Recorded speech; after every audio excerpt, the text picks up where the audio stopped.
musulmi ne, na mai da mutane fasikai ne, na haramta musu shiga aljanna ne. Wai mutum ya mutu har ana cewa wai ina zai shiga wuta ko aljanna.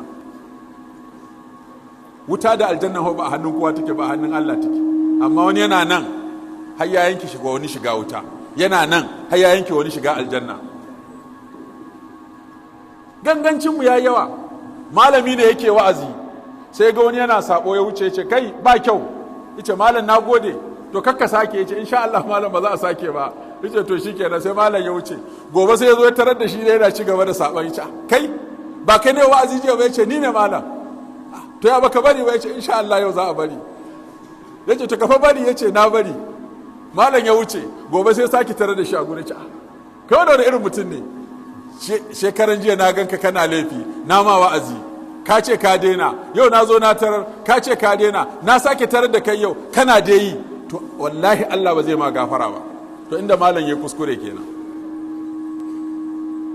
Sai mai saban ya mutu, malamin ya mutu, suka tsaya a gaban Allah.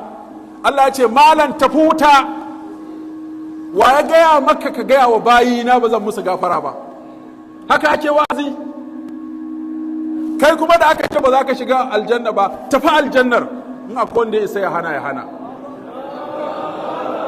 Shi yasa wani yana wa'azi sai ya kai kansa wuta ma bai sani ba. Su mutane kakka fitar da su daga rahamar Allah. Ya ibadiyal lazina asrafu ala anfusihim la taqnatu min rahmatillah inna Allah yaghfiru dhunuba jami'a innahu huwal ghafurur rahim. Ka tsoratar da mutane illa sabo, ka kwadaitar da su amfanin biyayya, amma za su biyayyar ko saban za su yi wannan ka basu da Allah da ya halicce su. Amma ka ce sai ka bi diddigin mutum, sai ka leƙa, sai ka shiga gidansa, sai ka shiga, a'a, ko mu hizba ca akai abin da ya bayyana mu hana, abin da ya buya mu yi nasiha. Idan mutum ya shiga ɗakinsa yana shan giya mun ma sani me ya shafe mu, amma ya zo ya kafa kamfanin sai da giya, ayya sai ka ga hizba sun dira wallahi, sai mun tashe shi.